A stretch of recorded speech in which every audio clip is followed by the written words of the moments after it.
Dette er en meget sørgelig historie om en mand ved navn Skipper Bent, som blev skibsforlist ude ved Mønsklint.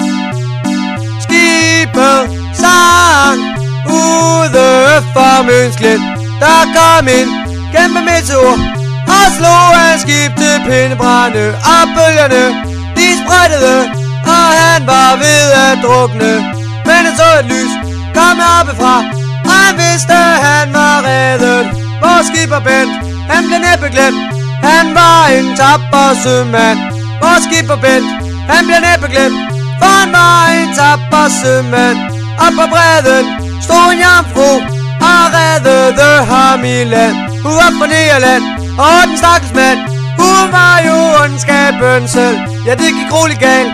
Hun var kannibal og puttede ham i gryden, og slikkede sig om munden og grinte, ha ha ha. Vores Skipper Bent, han blev næppe glemt. Han var en tapper sømand. Vores Skipper Bent, han blev næppe glemt, for han var en tapper sømand.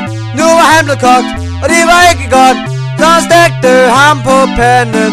Han begyndte at skrige som en lille pige og sagde af for fanden.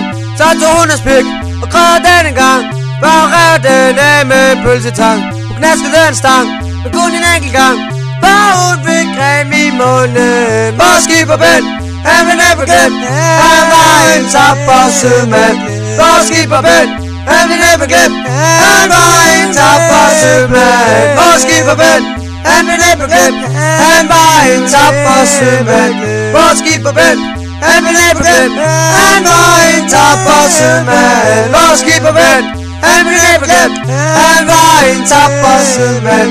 Vores Skipper Bent, han blev næppe glemt. Han var en tapper sømand.